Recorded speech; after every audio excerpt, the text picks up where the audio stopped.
Boom. What's up, Ward Wrestling Live? Good morning. Another day. I don't remember what day it is. I think it's Wednesday. It is Wednesday. It is Wednesday. Yes.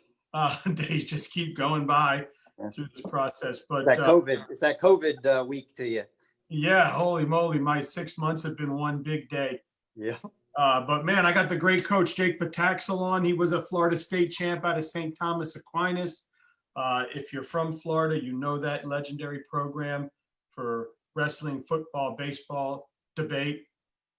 Yeah, debate. They're big into that. They love that. They love that sport. They're big into debate. But man, he wrestled at Purdue, three-time national qualifier there, one-time All-American.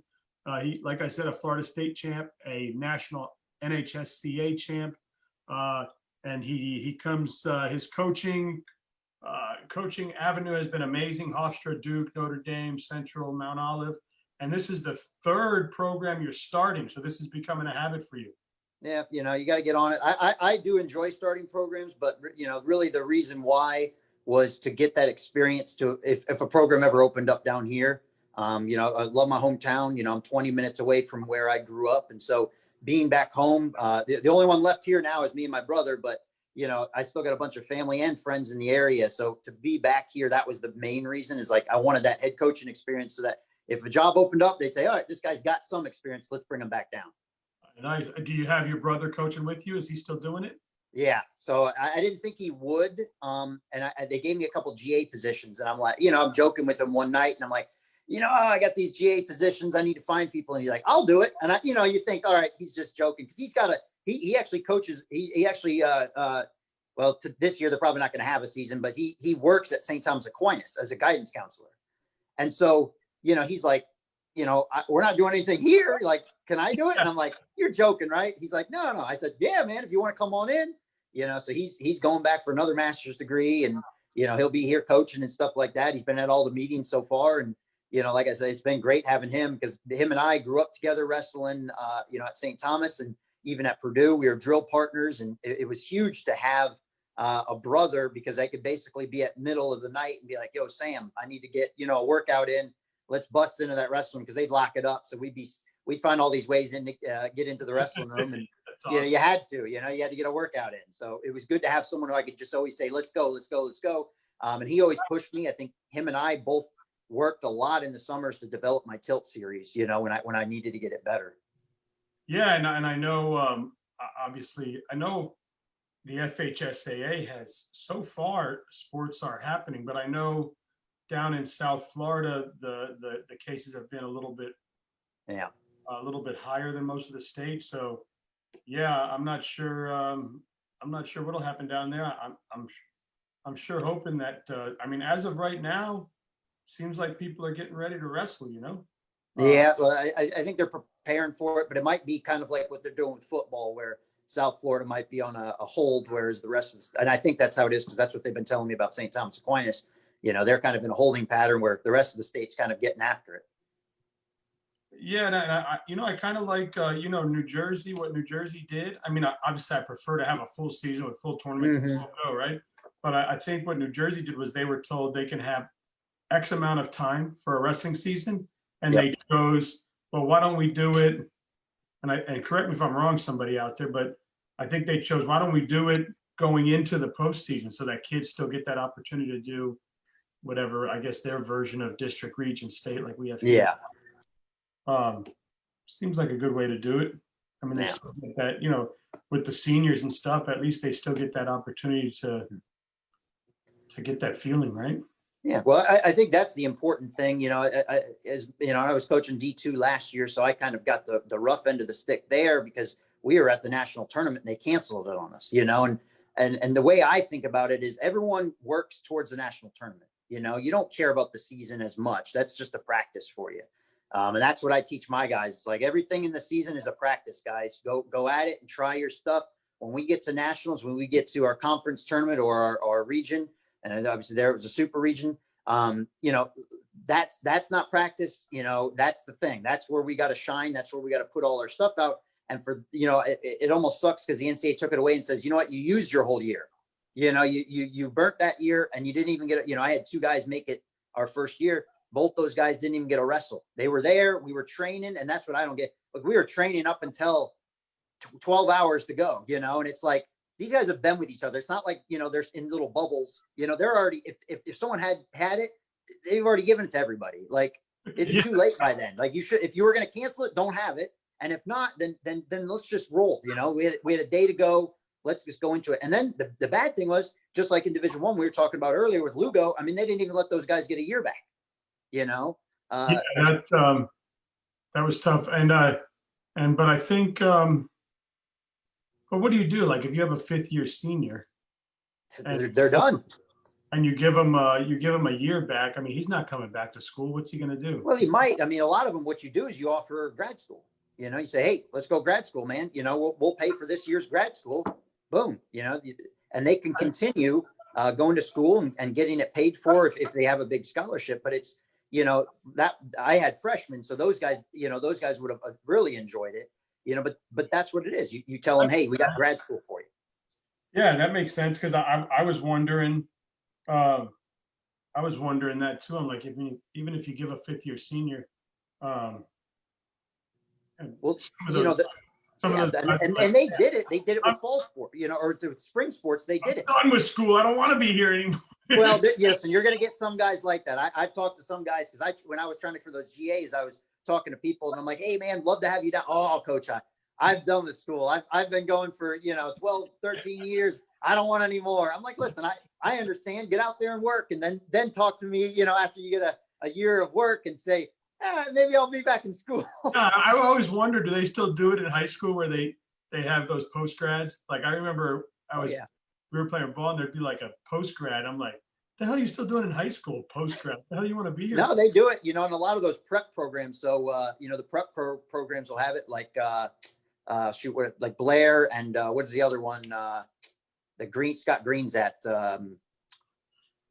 Wyoming Sem, you know. So those guys, I know they'll have prep guys that, you know, essentially are gray shirting, you know, taking that 1 year off between high school and college and just competing and whatnot. Obviously, they can't go into like the certain things, you know, they kind of put a cap on your age and stuff. But the other thing guys do a lot is they will hold their kids back. You know, you'll see that a lot. You'll have a 20-year-old or, you know, a 20-year-old senior. You're like, dang, man, that dude's halfway through college. I remember when I first found, like, so, you know, I didn't know what off-season wrestling was or whatever. Yeah. Right?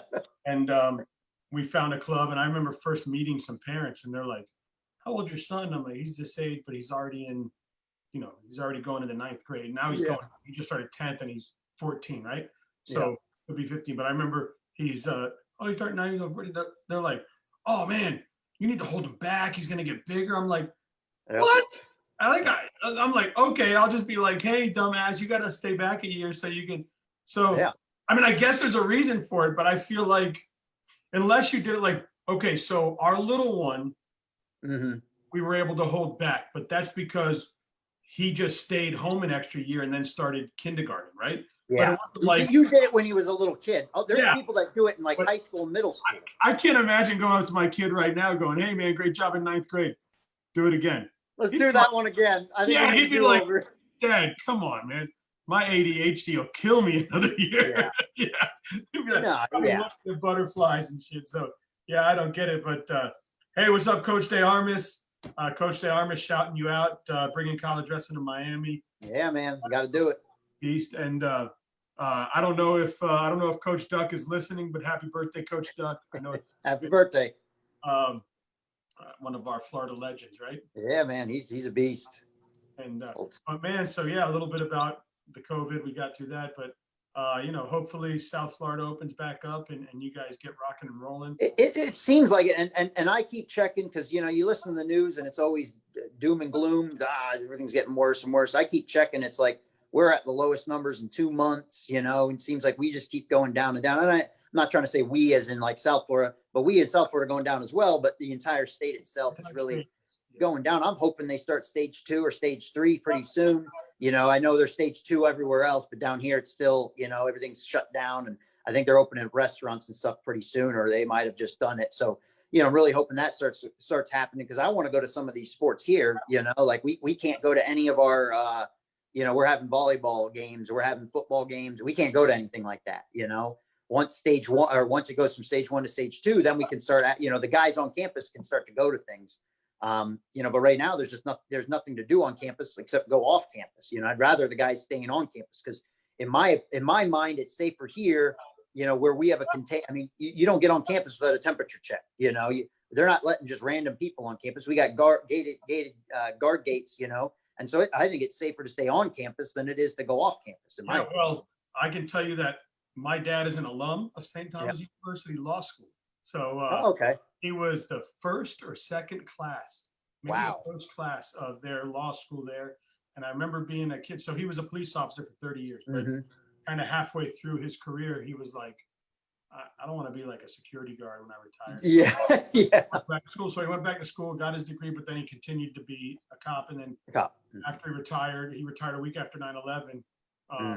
And that was already planned, not 9/11, his retirement. Okay. Whatever. But I remember as a kid, that was back when the Dolphins used to train there. So he would take me, he'd take me to the library because he'd be studying. And I don't know if they still have it, but they used to have these private rooms, and he would check out this private room and lock the door so he could be in there all day and study. Oh yeah. And I'm a kid, I don't know, what am I, 11 years old or something? I'm running around the backfields, watching the baseball team, watching the Dolphins practice. It was a lot of fun. But man, that school has certainly grown.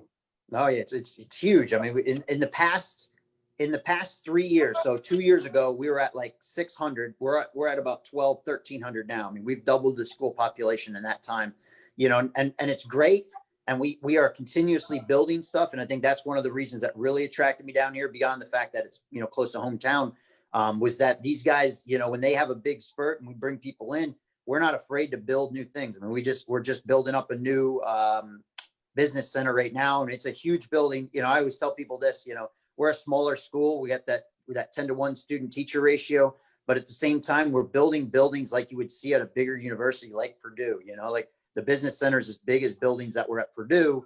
We just don't have as many of them, but they're nice, and we're going to continue to build. We've got a game plan. We're in the process of building a new weight room right now, which is going to be a huge, 4,000 square foot weight room with turf in it and everything like that. I can't wait, because, when that opens up, we're going to be able to just have so many people in there, and it's going to be a much easier system than we have even now. And for a kid who wants to wrestle and get a really solid education, and maybe they want to be a lawyer, maybe they want to be a doctor, maybe they want to be whatever. There's a lot of really good programs at St. Thomas University that you can take advantage of, and it's a great college.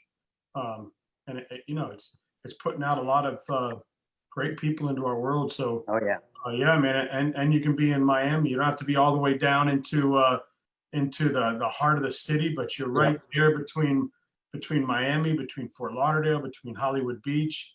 You jump on the Palmetto. The Palmetto right there. It's right, literally right outside your gate, right? Yeah. Oh yeah. You can shoot down to the Keys, Dadeland, Homestead.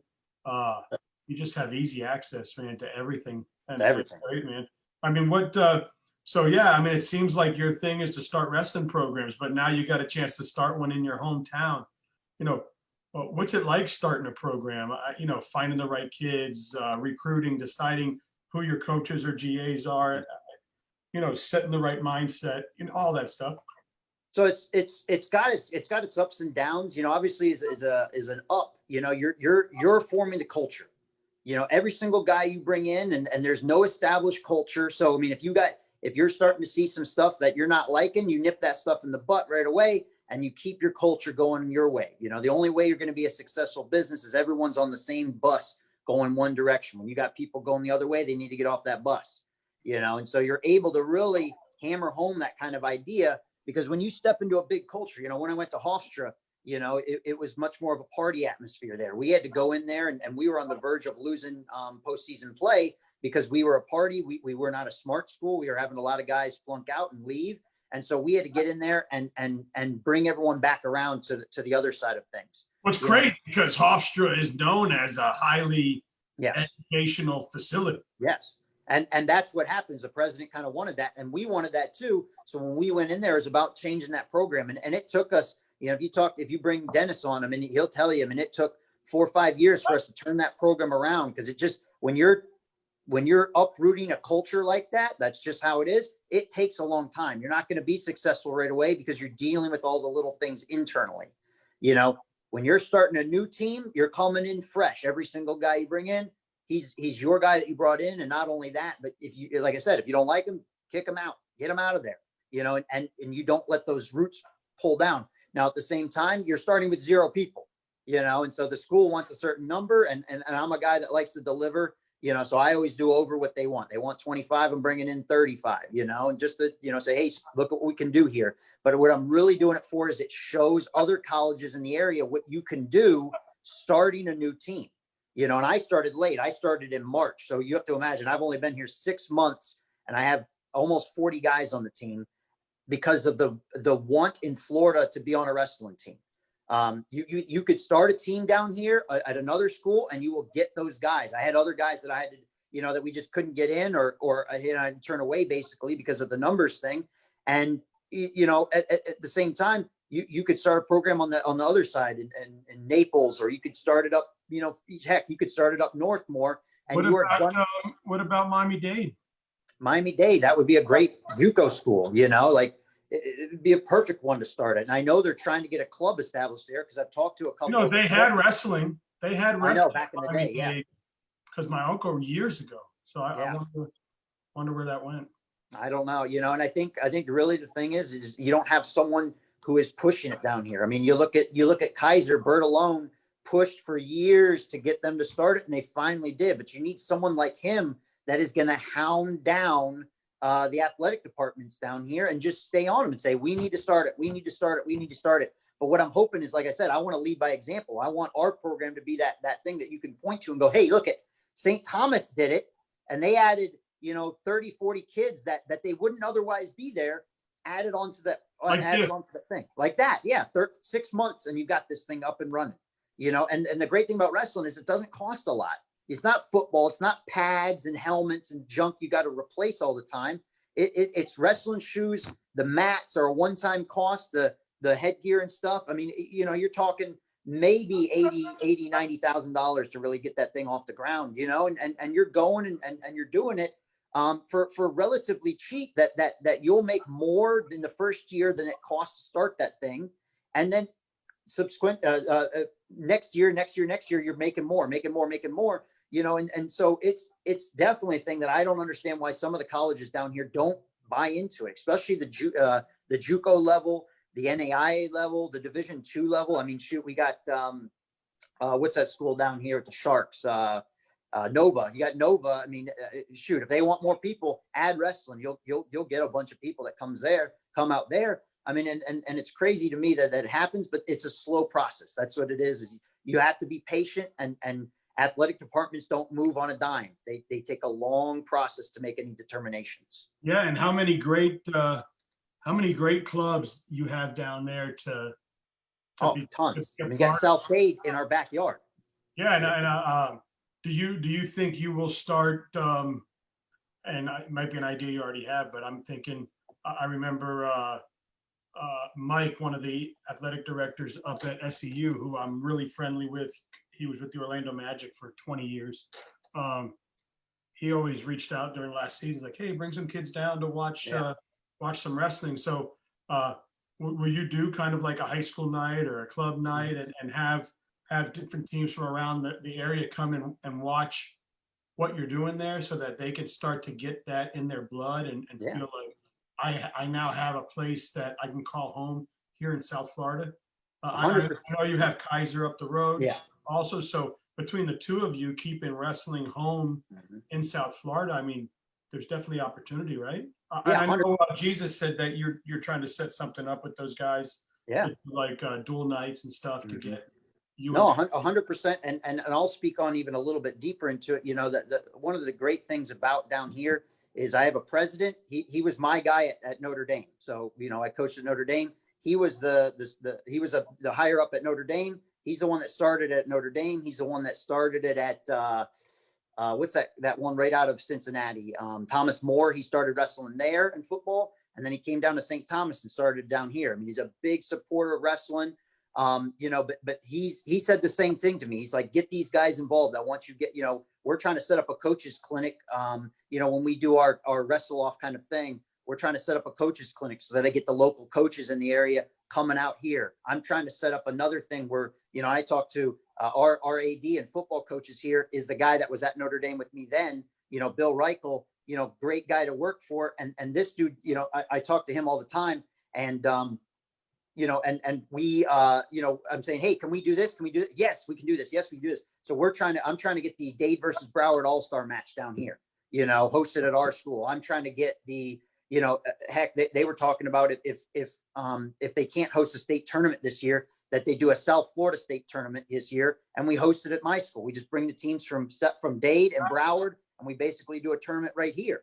I mean, I talked to Cypress Bay, Coach Held, about hosting the Seahorse here, so I am trying to get as much community involvement as possible. And then also, like you said, I want to do a duel.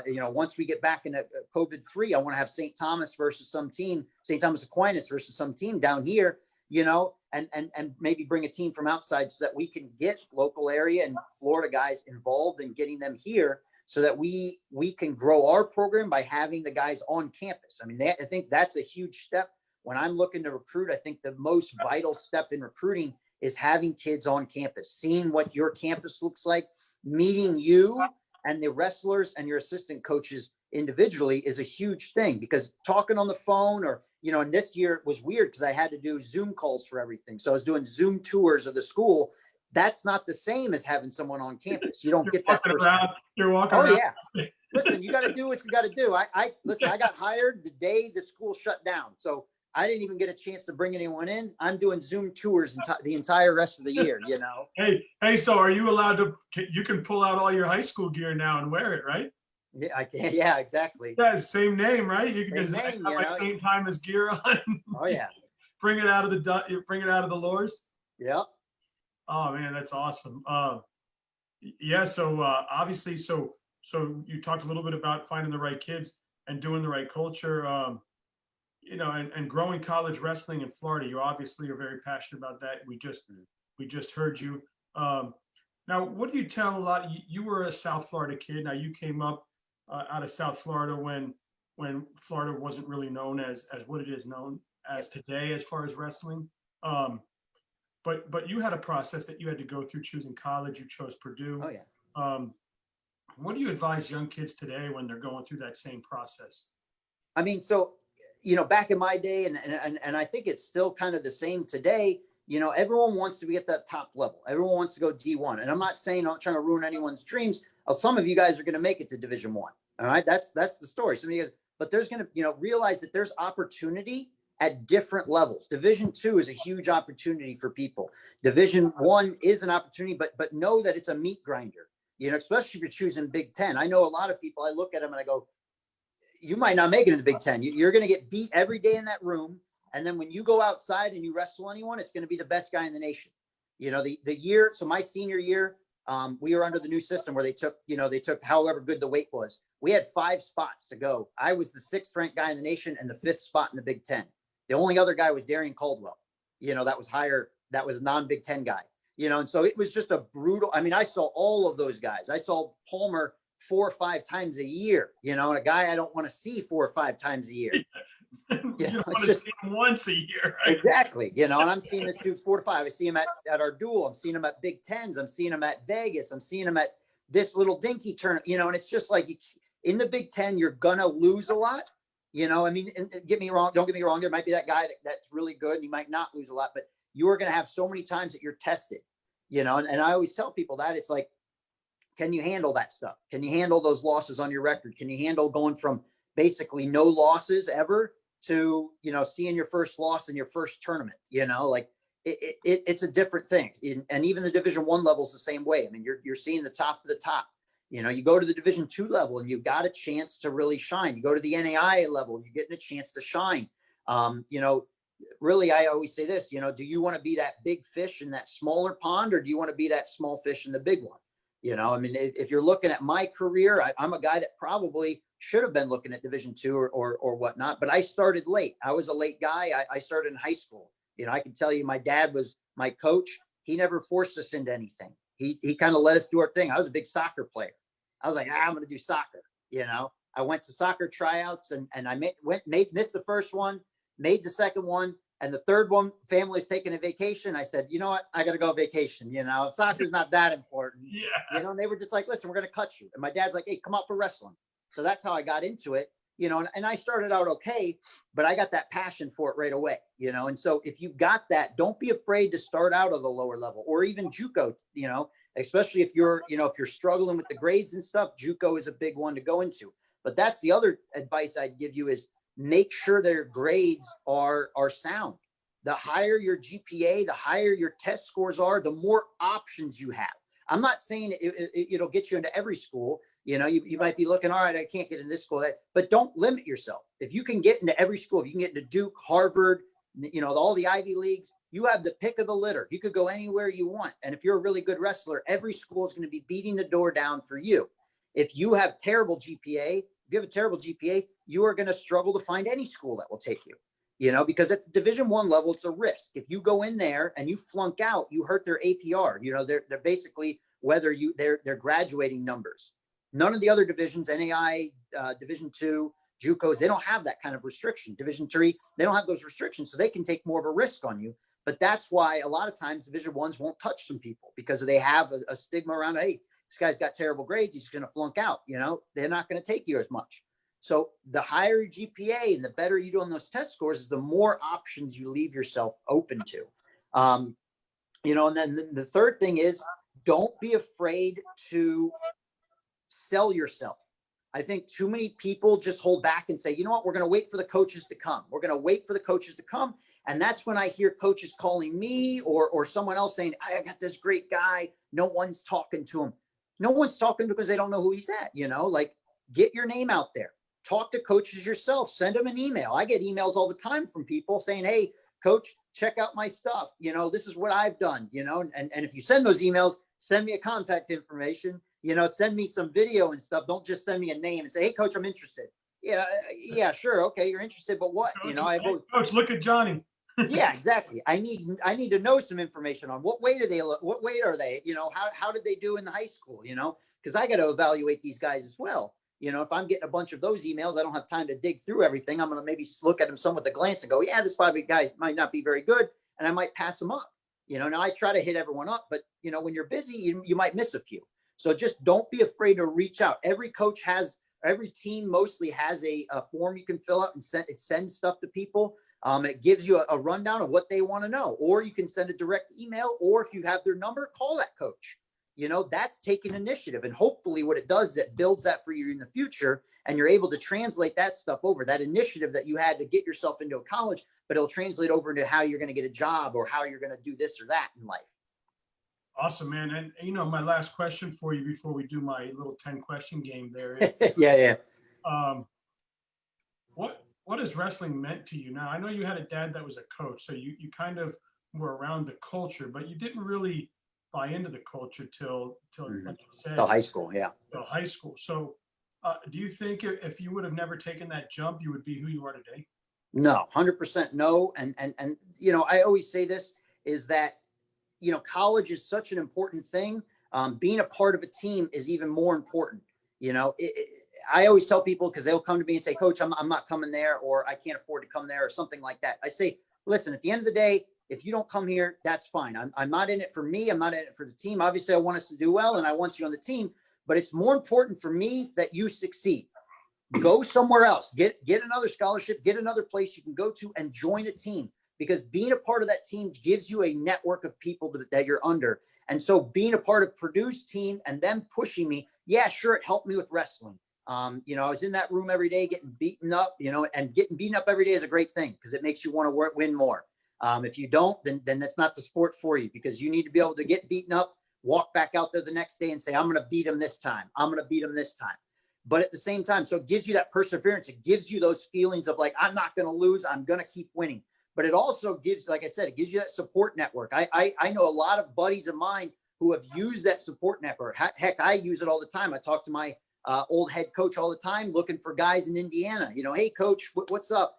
I just went up there and did a clinic for him a little bit ago. but we keep together. We stick together. Hopefully I got my buddy coming down, the one I coached at Notre Dame with, Keith Aaron's coming down hopefully next week, and we're going to hang out, but those are lifelong friendships that you're going to build and you're going to be able to rely on. If I know that if I'm ever in trouble, I can reach back out to the Purdue alumni and I am going to be okay, and I can get that stuff almost as a family, and so for me, that is what wrestling has meant, is that, it provides you those different skills that maybe you don't get just going to college or just going to high school. It provides you this, but it also provides you with that family atmosphere that, yeah, sure, you've got the people around you, your mom, dad, your brothers and sisters, but now you've got your brothers in wrestling as well. And I think people underestimate that and how much that can affect you once you get out as well. Yeah. And it's funny, you talk to multi-sport athletes, and the people they remember and they stay close with were the ones on their on the wrestling team. Heck, I've loved, because my brother's coaching with me now, I mean, it's a dream come true. I really didn't think it would happen. And for him to be out here and coaching with me is a huge thing, because it's yes, it's family, but it's also family. It's real family, being on this team. And he's a guy that's not afraid to tell me when I'm doing something wrong. Like I said, we built my tilt series together, and tell me when I did something stupid. Hey, that ain't going to work.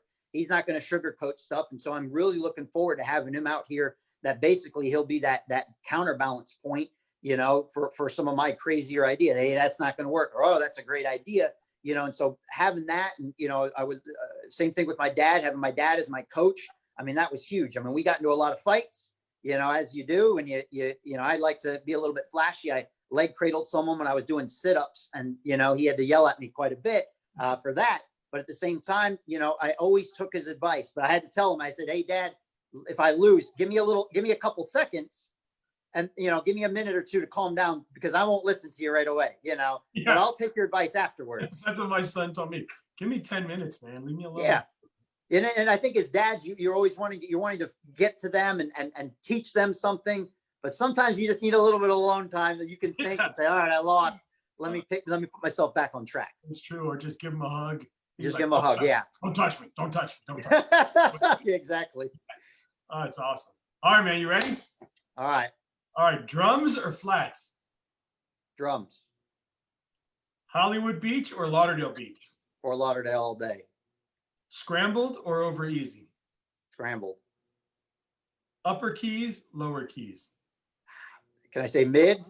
I mean, I like, okay, mid. Mid. Coaching with your brother is definitely cool. You can always work off each other and know what the other is thinking. As you know, Coach DeArmas and Coach DeArmas. They work together.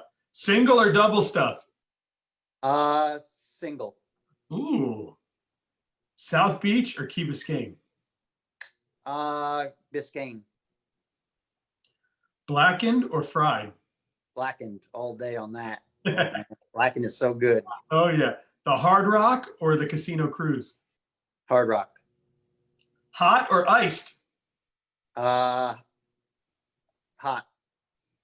The Dade County Youth Fair or the Broward County Youth Fair? Broward County. Gotta represent BC, Represent BC. Well, hey, man, keep kicking life's ass, my brother. And I'm so happy and honored that I got to meet, another Florida legend and bringing wrestling down to South Florida again with the guys from Kaiser, now the guys from St. Thomas U. Yep. Here we got SCU, and hopefully more are coming. So that'll be great. Hey, if you're ever down here, man, let me know. Maybe get you out on a fishing trip or something. We go quite a bit, catch some dolphin or catch some lobster or whatnot. Nice, for sure. I know my kids would love it. They would pick out of it. When we went down to see my dad, he took them out on what do they call it? Like in the flats or something where they get bonefish or something. Yeah, mangrove snapper. Oh yeah. You went over the mangroves. Yeah, for sure. Yeah, so that was cool. They had a blast. They brought it home. Got to cook with Grandpa. Yeah. So it was pretty dope. Well, man, hey, take it easy. Let's keep in touch, man. Anybody you feel like you want to have on the show, you got my link. Just give it to them. Let them sign up. Man, if you can, try to get Glenn Lanham. They're doing some special stuff. I know you had NATO on, but they got Tom Erickson back over there. I think Duke is really doing some great stuff. If you want to try to get him on. Yeah, man. Send me the info and I'll hit him up. All right, will do. Thanks, brother. Take it easy. Take it easy, man.